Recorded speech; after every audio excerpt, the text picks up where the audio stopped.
because what's happened is investors have focused on climate as a systemic risk, but they haven't seen nature and biodiversity loss as a proper systemic risk that has financial materiality. But it absolutely does. There was the Institute of the Actuaries actually recently just produced a report that said it was going to cost the global economy at least $479 billion per year if we continue to see that degradation of nature.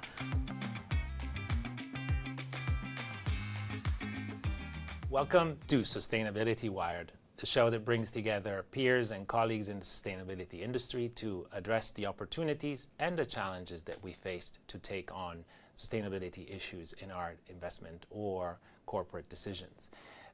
The idea will be to kind of take the issues from a broad perspective and a big picture perspective, but then to deep dive into some of the specifics to allow companies and investors to take home some lessons from our guests that they can use to take action in their own activities.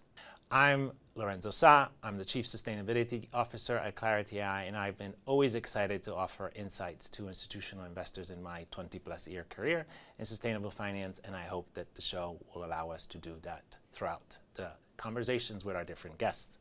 So today, as the first episode, I'm really excited to tackle a topic that's topical, which is nature and biodiversity. And nature and biodiversity has been a little bit of an ugly duckling in the sort of investment space. It hasn't had the sort of space and attention that climate has had, for example. But this seems to be changing. I just came back in October from the Cali COP, COP16, where the PRI, the Principles for Responsible Investment, brought a delegation of about 100 institutional investors interested in the topic and wanting to actually be part of the conversation. And the TNFD, the Task Force for Nature-Related Financial Disclosure, announced during COP16 that they had more than 500 early adopters in disclosing on aspects or wanting to disclose on aspects that have to do with nature and biodiversity.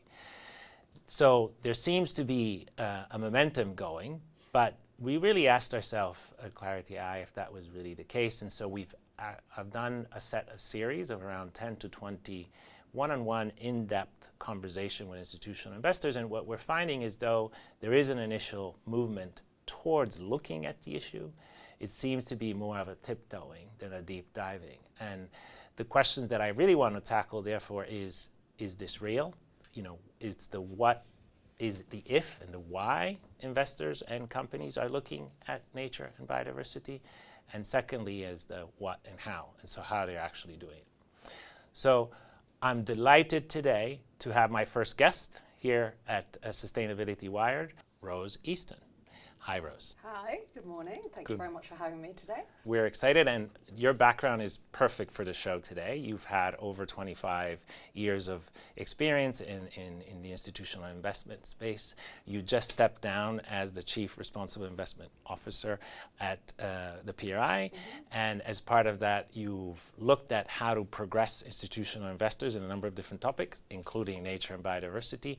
And before that, you've had 20-plus years in a number of institutional investors firms, including 91 and AllianceBernstein.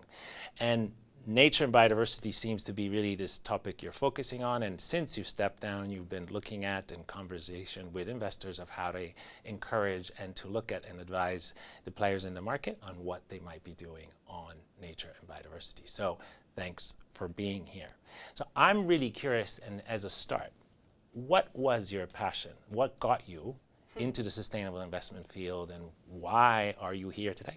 Yeah, thank you very much. I think actually what brought me to sustainable finance really was this sort of motivation and passion around the protection of our natural world, so both the habitat and the species.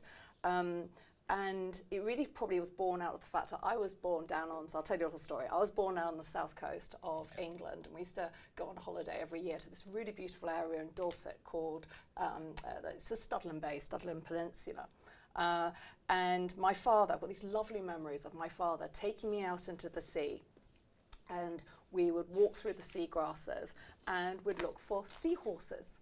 And I've got fond memories of seeing these beautiful seahorses wrapped around the seagrass. very sadly, I go back now every year with my children. But unfortunately the seahorses are no longer there, and that's because the motorised boats have come into the harbour and all the tourism have destroyed the seagrass, which is their habitat. Now, seagrass, just quick diversion, super plant. I don't know if anyone, how many people know this. Not only does it provide that food and shelter for those rare marine species, it sequesters carbon 35 times more than rainforests do. Okay. And of course it acts as like a filtration system. So of course it keeps the waters beautifully clear, and that will keep, so by the conservation work that's being done right now, which I'm pleased to say is happening, bringing those seagrasses back, what you're going to get is that clarity of water, keeps the tourism coming in. Again, here's the financial materiality aspect. It will then ultimately ensure that there's revenue sources going to those different businesses in that area. Anyway, I've digressed onto a story before we've even started, so forgive me. But yeah, look, this is an example. You can see it's something I really care about, and it's why I'm in this space and working in investment. Investment's one of the greatest levers we can pull in driving change. Great. So have the investors seen that lever? In other words, you seem to have recognized early in your life the importance of nature. Have the investors done that? Have they evolving, or how are they looking at this issue really and tackling it? Are they tackling it?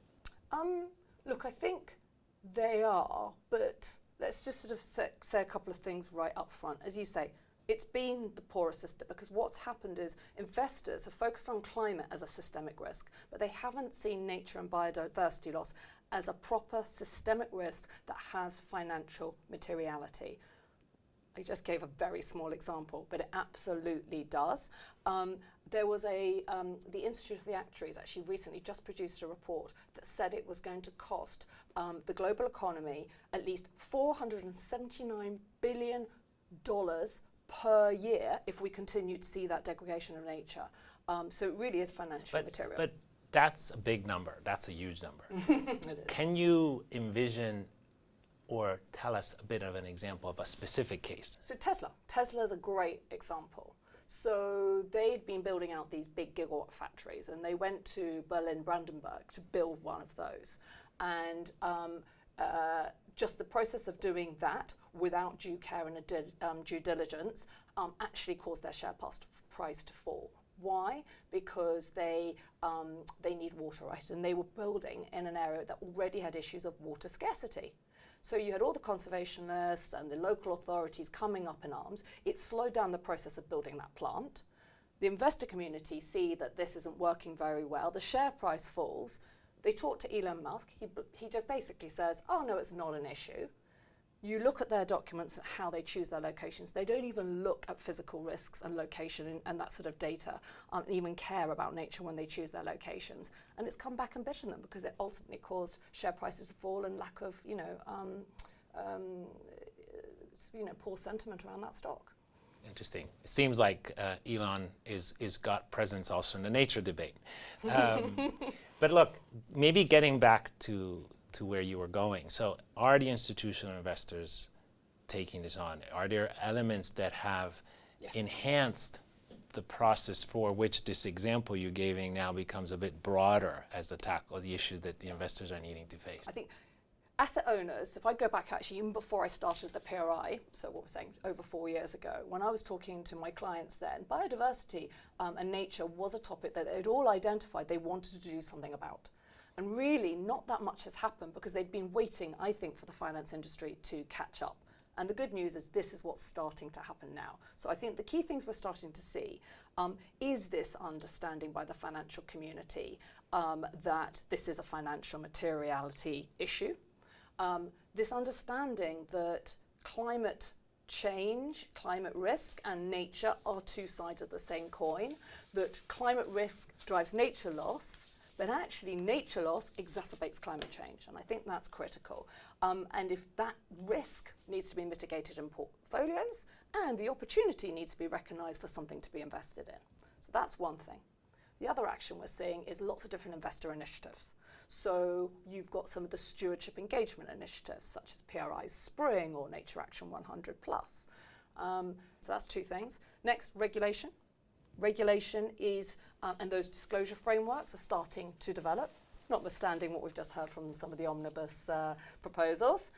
And then, of course, you mentioned up front the COP momentums. Obviously, COP16, the momentum, the great news coming out of Rome, COP2, that, again, you were at, and also that run-up to COP30 in Belém. You know, Belém's right in the middle of the Amazon.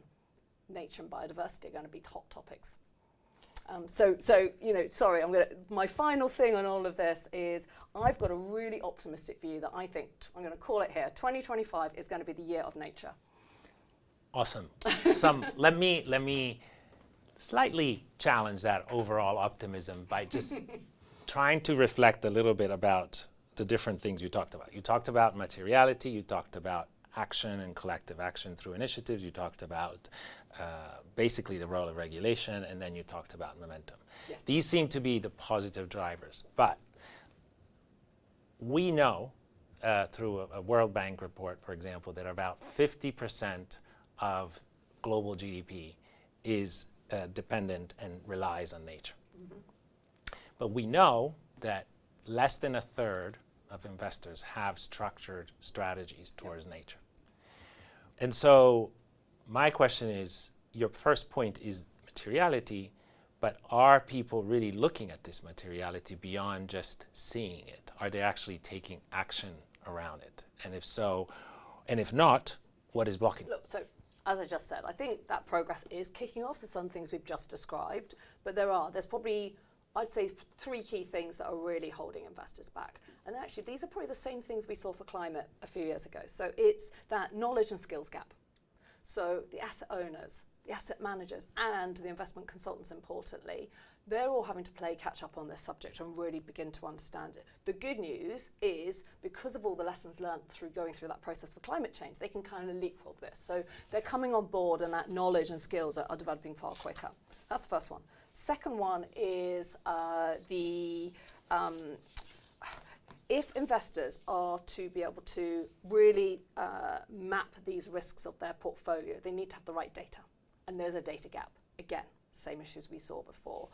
But unlike climate, where there is one singular key metric, GHG emissions, that can be used as a proxy, right, and can be used across portfolios, when it comes to nature, it's way more complicated. So you've got all these different indicators for all the different types of biodiversity loss. You've then got to overlay that with the types of ecosystems in which that nature sits. Then you've got to think about the seasonality. You can imagine then the location. You can imagine all these layers of data. It's super complicated. And you've got to find a way to combine all that information into some sort of metric that can be comparable, that helps portfolio managers. The good news is there has been really rapid development in the nature data space. In the last 10 years, we've seen huge advances.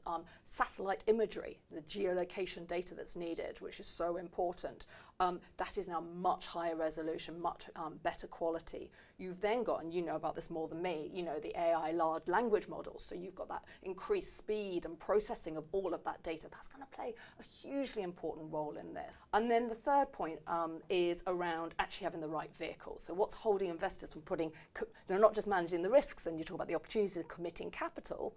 Well, some of those are really in very nascent stages. So a lot of them are private market type vehicles. So you're going to have issues around liquidity. You could have, you want to ensure that those vehicles have got the right risk adjusted returns. The fees aren't too high. They always look for track records. There are no track records.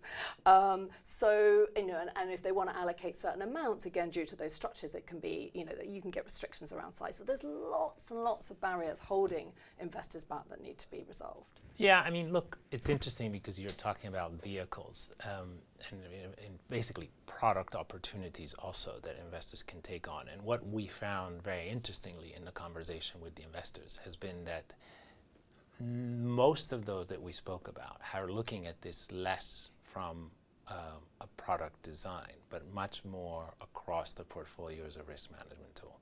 You can even see that if you look globally, there's less than 30 dedicated biodiversity and nature focused funds.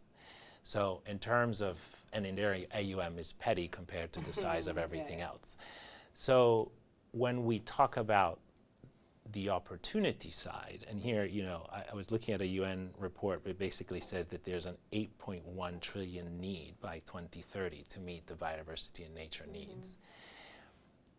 What I feel is that need is not converting into opportunity. Actually, Robert Eccles really states this a lot in his analysis of the SDGs. There is a need, but that doesn't necessarily convert in an opportunity. So is there a set of opportunities really here for institutional investors to tackle? And what do they look like?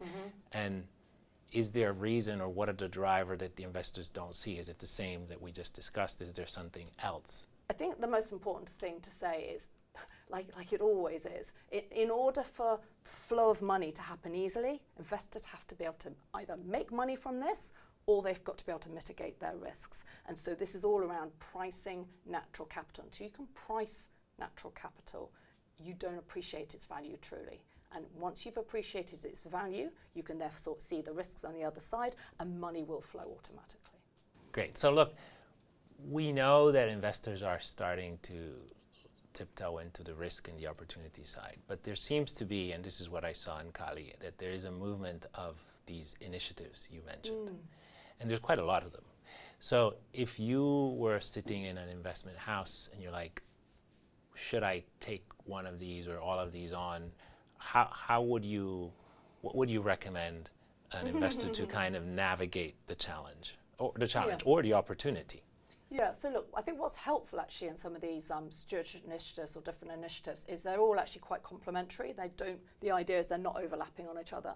So my guidance really would be to say, okay, choose the one that has got engagement with the companies where you've got the most high risk exposure in your mandate. So you're matching your exposure and your risk there and engaging in the right places. Or investors set their own investment sort of policies and investment beliefs, and if there are certain things that align very much, say, with your pension trustee board due to, the interests on that board, and you've set that as an investment belief, then again you can engage in the initiatives that relate to that. And is there one that you particularly like? Well, I'm going to be biased, right? So the PRI Spring, I think, is good. I like it because it's very focused. So it's really focused around using the companies. It's around forest loss and land degradation. Okay, so it's engaging with the companies who can exert the greatest influence in the geographic locations where this is happening. So places like Brazil, for instance. So yeah, I like it for that focus. And then I'm just going to ask, I know you said one, I'm going to say two. Fair is also something, again, because it's very unique. It's very much around the intensive farming production methods for the food system, basically. And so obviously, FAIR does a lot of engagement around some really niche areas there of some of the issues like, agricultural waste and mismanagement and things like that. So yeah, so there'll be the two. Great. Now, look, I think, so we covered the materiality piece, we covered a little bit of the investment engagement action, so what investors are doing, but the context, the both the carrot and the stick for investors to act. What about disclosures and regulations? At Cali, there was a lot with TNFD, the Task Force for Nature-Related Financial Disclosure. They had an entire section there, but it's voluntary. So is that really moving the dial for investors? And if that is not, what other regulatory settings on disclosure that might be pushing investors to look at nature and biodiversity? Yeah. Look, I think TNFD has really got the conversation started. I think it's been a game changer. And I think it's really helpful because they've aligned it with TCFD. We said right up front, nature, climate, risk, highly interrelated. So aligning the way in which they're structured. And then they've worked closely with GRI, they've worked closely with ISSB. And so you have got an alignment. They haven't just come in their own way. So I think that's really, really good. I would agree that so far what they've produced is very helpful for companies looking at their own disclosures and how they disclose their own risks. Helpful probably for financial institutions. Not sure quite how helpful at this stage it has been for actual investors.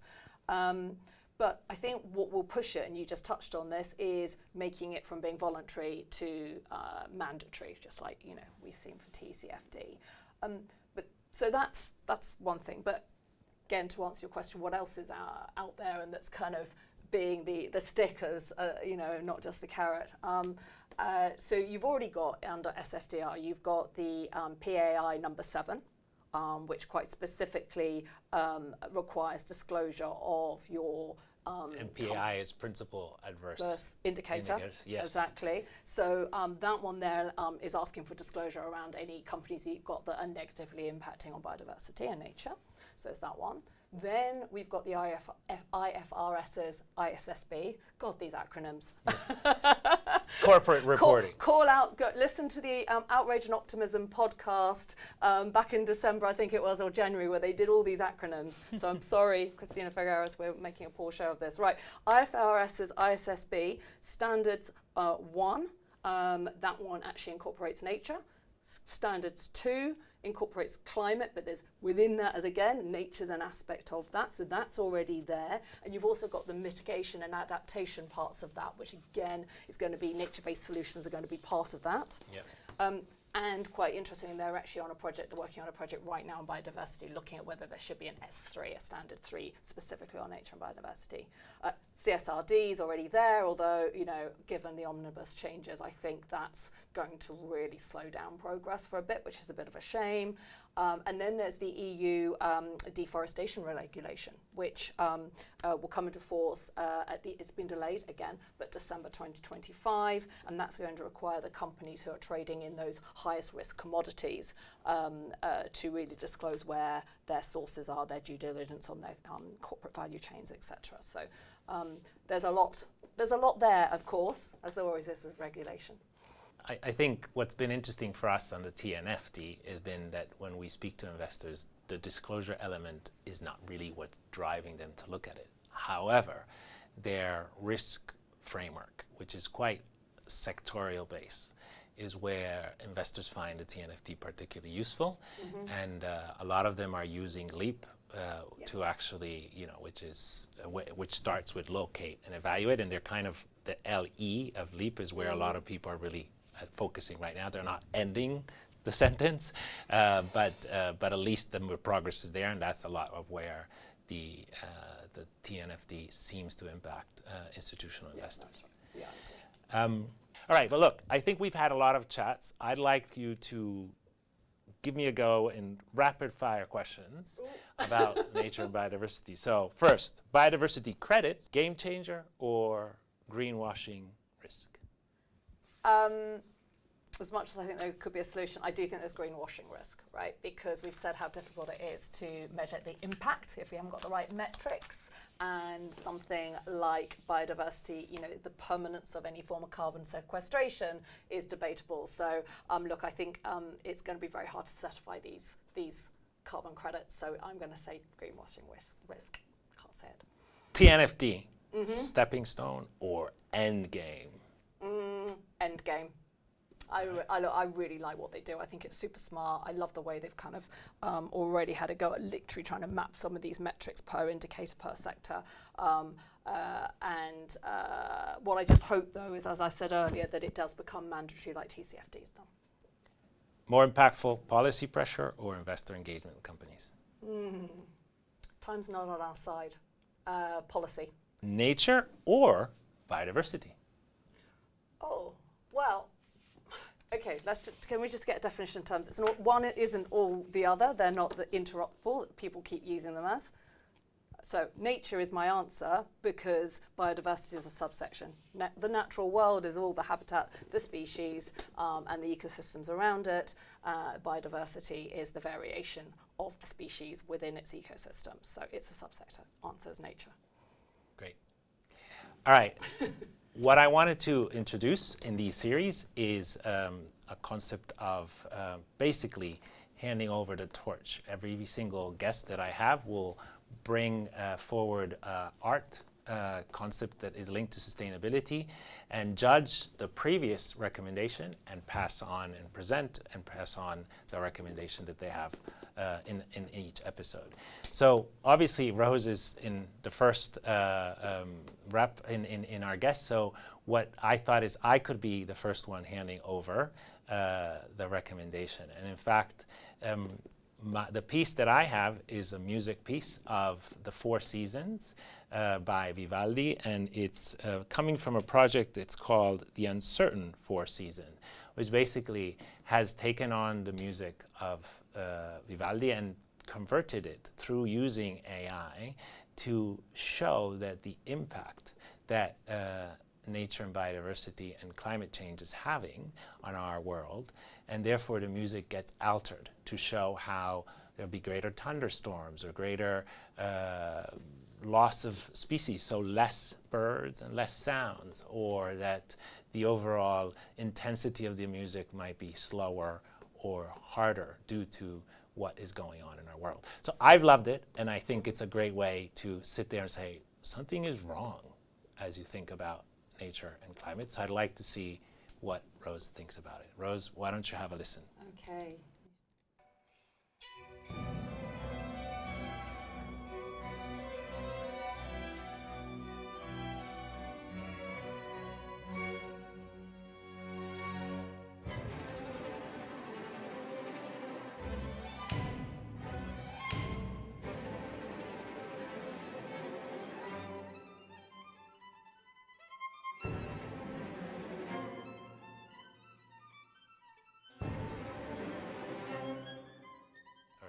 Oof.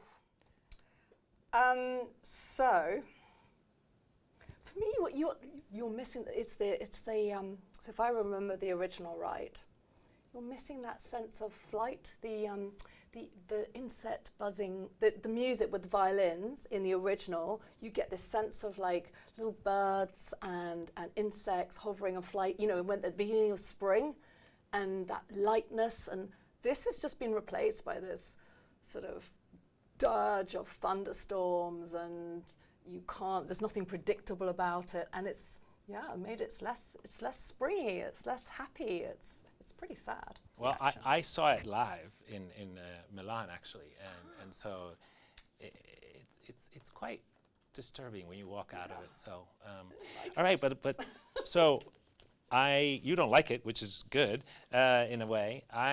So what are you going to bring to us today? Okay, so here's something I prepared earlier. So I had to think about this, and there's lots of things we could have chosen.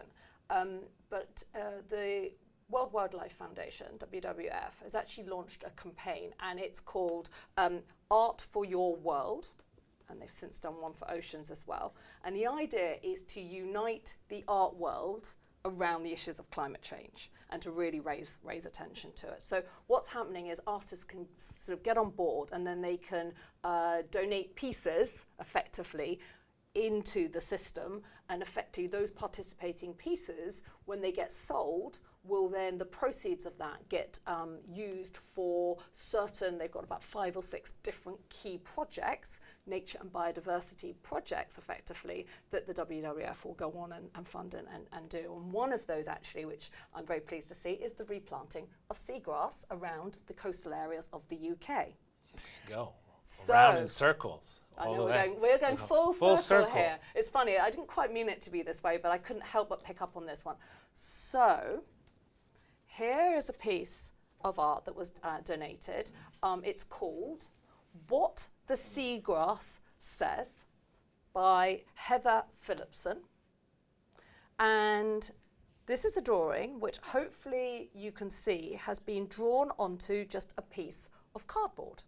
But what she's done, so number one, it's reusing materials, right? So it's using a waste piece of cardboard. Yep. Next, what she's done is, what you can see is she's actually picked the piece of cardboard. You know, the ones that have got fragile and this way up. And she's drawn the seahorses onto that. And effectively what it's saying is, handle them with care. They are fragile, as are their delicate seagrasses in which they live. And they need protecting. So that's my piece of art to share with you. Thanks, Rose. I thought that was a great way to close today, and I hope the next guest will like the piece compared to you have. But look, I hope everybody has enjoyed the show. I've certainly loved Rose's perspective. I think what I've taken away is primarily first that there is a materiality element to nature and biodiversity. It's growing, and it's up for investors to move beyond just getting the mapping of the risks and going into acting on those risks and looking at the opportunities that are out there. My second conclusion is that TNFD is a useful tool, maybe not necessarily for reporting and disclosing, but certainly from a risk management perspective. Third, the great thing about nature and biodiversity today is that it's a field that leaves a lot of space for creativity. We still haven't gotten things down, and because of that, people can decide what is important or not. Is it asset location data or not? Is it a specific MSA versus PDF? This is all up for the investors to explore and provide that differentiation and value add for their clients. And then ultimately, I think the momentum is clear. As Rose said, this is the year of biodiversity, and with COP16 having finished with a glorious conclusion, and with COP30 coming up where nature and biodiversity are coming together, we are in a space where investors will just see more and more the gears going up. So I hope you enjoyed the first episode of Sustainability Wired. We're certainly excited about it, and there's a number of other episodes coming, and for each one of those episodes we expect to have guests that can bring added value to you, the watcher. I want to thank Rose again for being here with us. It's my pleasure. Thanks. And Curtis File and a number of people behind the scenes helping us getting this together. Please like, subscribe, and comment below. Anything good, bad things, ideas that we didn't pick up on or missed, and any suggestions on future episodes. So please take on these where it's relevant to you, and in the meantime, please stay wired. Copyright 2025 Clarity AI, all rights reserved. Clarity AI does not assess current market trends, legal or regulatory developments, but only opines on recent ESG relevant developments. The information and data contained herein are proprietary of Clarity AI and/or third-party content providers. These are intended for informational, non-commercial use only and may not be copied, distributed, or used in any other way, including via citation. They are not directed to or intended for distribution to or use by India-based clients or users, and their distribution to Indian resident individuals or entities is not permitted. These do not constitute an endorsement of any product, project, investment strategy, or consideration of any particular environmental, social, or governance-related issues as part of any investment strategy, nor an investment advice or expert opinion, are not part of any offering and do not constitute an offer or indication to buy or sell securities, and have not been submitted to nor received approval from any relevant regulatory bodies. Clarity AI assumes no responsibility for the reliability, completeness, or accuracy of any opinion provided herein, and makes no representation or warranty as to any of the information, including, without limitation, any representation or warranty that the information or any portion of it is accurate, complete, or suitable for a particular purpose. Clarity AI nor its content providers are responsible for any damages or losses arising from use of this information, and use is subject to conditions available at clarity.ai.